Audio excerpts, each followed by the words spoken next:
আমরা অনেকেই দৃশ্য আঁকতে পছন্দ করি, বিশেষ করে ছোটরা। হ্যাঁ, আমরা ছোটরা যখন ছবি আঁকি তখন আমরা গ্রামের দৃশ্য আমরা আঁকতে পছন্দ করি। সেই গ্রামের দৃশ্যে ছবির মধ্যে আমরা অনেক এলিমেন্টস বা অবজেক্ট খুঁজে পাই। যেমন ঘরের পাশে আমরা যেই ঘরটাকে বা একটা বাড়িটাকে সাজানোর জন্য আমরা অনেক গাছ দিয়ে থাকি। তার মধ্যে খুব গুরুত্বপূর্ণ একটা গাছ হচ্ছে কলা গাছ। এই কলা গাছটা কিন্তু আমরা অনেকেই আঁকতে পারি না। অনেকেই আমাকে রিকোয়েস্ট করেছিল, স্যার একটু কলা গাছের ছবিটা কীভাবে আঁকা যায় সেটা একটু যদি দেখাই। তো আজকে আমি এই ছোটো ছোটো ব্যাপারগুলো আমি কলা গাছের ছবিটা বা কলা গাছ আমরা কীভাবে আঁকতে পারি সেটা আমি দেখাবো। তার আগে আমি একটা ঘর এঁকে নিলাম। এইবার আমি কলা গাছ আঁকবো। কলা গাছ আসলে কেমন সেগুলো অবশ্যই আমাদের জানতে হবে। কলা গাছের পাতাগুলো এই পাতাগুলো একটু লম্বাটে থাকে এবং পাতার যে মাথাটা একটু গোল আকার থাকে। এটা সামনের দিক থেকে দেখলে আমরা এই পার্সপেক্টিভ আমরা এভাবে আঁকবো। আবার সাইড থেকে উপর থেকে এই পাতাটা আমরা সাইড থেকে কিভাবে দেখবো, এইভাবে একটা সাইড আমাদের দেখা যাবে। আর এই যে একটু কলা গাছের পাতাগুলো একটু বাতাসে কিন্তু ফেটে যায়, পাতার অংশটা ফেটে যায়। আর আমরা সাইড থেকে আবার একটু পিছন দিক থেকে আমরা আমরা আঁকতে পারি। তো যা হোক, এই কলা গাছ আঁকাটা খুবই একটা ইম্পর্ট্যান্ট। কারণ হচ্ছে আমরা গ্রামের যখন দৃশ্য আঁকি, গ্রামের বাড়িঘর যখন দেখি তখন কিন্তু এই কলা গাছ আমরা পাবোই। কলা গাছ কিন্তু লাগিয়ে থাকে মানুষেরা, মানে গ্রামে যারা বাস করেন, কৃষকরাও বলতে পারি। তারপর সাধারণ লোকেরাও আমরা যখন দেখি তা আমরা কলা গাছ লাগিয়ে থাকি। কলা খুবই একটি সুস্বাদু এবং ভিটামিনযুক্ত ফল, অতএব কলা আমরা সব জায়গায় দেখতে পারি। এই সাইড থেকে আমরা আমরা পাতা আঁকতে পারি। আর অবশ্যই খেয়াল রাখতে হবে যে কলার গাছগুলো আমরা কেমন, সেইটা কিন্তু খেয়াল রাখবে। কলার গাছ কিন্তু একেবারে মানে লম্বাটে, একটা কি সিলিন্ডারের মতো তার বডিটা, ইয়াটা নিচের দিকে একটু করে মোটা থাকে, আস্তে আস্তে ওটা সরু হয়ে উঠে যায়, মিলে যায় একদম শেষ অবধি, একদম উপর দিকটা একটু সরু হয়ে যায়। এই যে একটা পাতা আমরা দেখছি একেবারে আমরা সামনাসামনি পিছন দিক থেকে আছে, পাতাটা ওই দিকে হেলে আছে।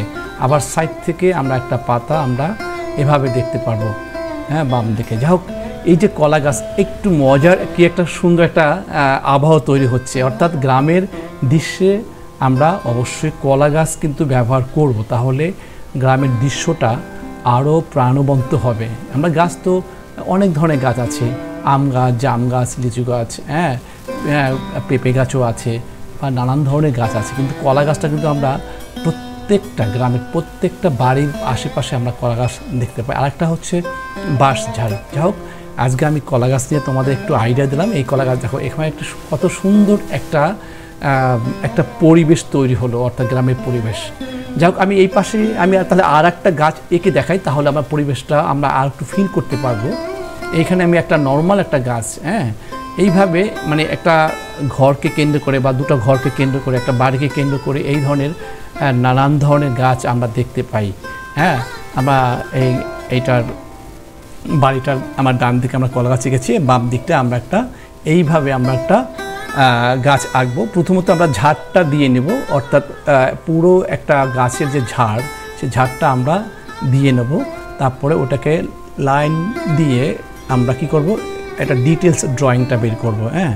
এভাবে আমরা উপরে দুটো একটা ঝোপ দিলাম গাছের, আর এখানে এই যে কাণ্ডটা, আমরা কাণ্ডটা এইভাবে একদম নিচে একদম পিছনটায় আমরা এই কাণ্ডটা নেমে আছে ঘরের পিছনটায়। আর এই যে মাঝখান দিয়ে আমরা ফাঁকা জায়গা আছে, ফাঁকা জায়গায় এই কাণ্ডটার শাখা প্রশাখা বেরিয়ে গেছে এবং সেটা আমরা দেওয়ার জন্য আমরা এভাবে দেবো। আমি বলেছি কলা গাছটা হচ্ছে মেইন আমাদের আঁকার, পাশাপাশি একটা গাছ এঁকে দেখালাম আমরা। এই যে ঝোপটা, এই ঝোপটা পিছনের দিকে একটু হালকা করে টোন দিয়ে ওটার পিছনে সামনের ব্যাপারটা বোঝানোর জন্য আমরা লাইন দিয়ে টোন দিয়ে দেখালাম। আবার ঠিক এইরকম আমরা এইটার মধ্যে কিছু টোন দিয়ে একটু ডাইমেনশনটা বুঝিয়ে দেওয়ার জন্য এই যে আমরা পিছনের এই গাছটা পিছনের এইটা ব্যাপারটা থাকবে, একটু শেড দিয়ে এটা নিচে যে ছায়া পড়েছে এটা ফিল করানোর জন্য আমরা একটু টোন দিয়ে নিলাম। তাহলে দেখতে কিন্তু একটু বেশ মজার হলো গাছটা। এর ডাইমেনশনটা, আলো ছায়ার ব্যাপারটাও আমরা খুঁজে পেলাম এখানে। তাহলে আমি আর একটা গাছ দিয়ে দেখি, এই যে গাছটা, এই গাছটাও তাহলে আমরা একটা টোটাল একটা পরিবেশ তৈরি হয়ে গেল। এই জন্য ছোটো গাছটা আমরা একটা বাড়ির মধ্যে নানান সাইজের গাছ দেখতে পাই, নানান ধরনের গাছ দেখতে পাই, এবং তারা বিভিন্ন সাইজের, বিভিন্ন আকৃতির বা বিভিন্ন আকারে উঁচু নিচু অনেক গাছ দেখতে পাই। অর্থাৎ একটা বাড়ি বা একটা ঘর আমাকে একটু পরিবেশের সাথে মিল রেখে আমরা আঁকতে হলে আমাদের বিভিন্ন ধরনের অবজেক্ট বা এলিমেন্টস আমরা ব্যবহার করব। যেমন ডান দিকে এই যে এখন একটা গাছ আঁকছি আমি, এই গাছটাও একটা গাছ। তো এভাবে আমরা এটাকে আমরা স্কেচও করতে পারি, আবার জল রঙও করতে পারি, আবার পেন দিয়েও কাজ করতে পারি। এইটা হচ্ছে কথা, যে আমরা যখন একটা গ্রামের দৃশ্য আঁকবো তখন গ্রামের দৃশ্য আমরা মনে রাখবো যে গ্রামে কোন কোন আসলে জিনিসগুলো ঘরের সাথে কোন কোন বিষয়গুলো আসতে পারে, সেই ব্যাপারগুলোই আমরা আঁকবো। তার মধ্যে কলা গাছ খুবই একটা ইম্পর্ট্যান্ট গাছ, যেগুলো আমরা প্রত্যেকটা বাড়ির মধ্যে আমরা খুঁজে পাই। অর্থাৎ গ্রামের যে বাড়িগুলো থাকে প্রত্যেক বাড়িতেই আমরা কলা গাছটা খুঁজে পাই। তার আজকে আমি কলা গাছ দেখালাম, সাথে আরও দু তিনটা গাছ আমরা এঁকে দেখালাম, অর্থাৎ পরিবেশটা তৈরি করলাম এঁকে। তো যা হোক বন্ধুরা, তোমরা যারা ছোটরা আছো তারা এই ধরনের একটা গাছ এঁকে প্র্যাকটিস করবে। কারণ হচ্ছে এই গাছটাই তোমাকে এবং ঘরটা এবং কয়েকটা গাছ একটা গ্রাম আঁকতে তোমাকে সাহায্য করবে। যাই হোক, আমি এরপরে একটু গ্রামের ব্যাপার একটাও আমি করে দেখাবো, যে এটাকে যদি আমরা গ্রামের মতো একটু রূপ দেই সামান্য করে, আমরা বেশি ঘর বাড়ি দেবো না, এখানে একটা ঘরই দিয়েছি আমি। আর পাশাপাশি আমি একটু যদি গ্রামের একটা ফিল আনতে চাই বা একটু গ্রামের একটু ধরতে, তাহলে আমি দূরে কিছু যদি আমরা গাছ বা একটা গ্রাম দিতে পারি দূরে, এই যে অনেক দূরে আমি একটা লাইন টেনে আমরা এই জায়গাটা একেবারে ওই দূরে একটা গ্রাম আমরা দিলে ভালোই হয়।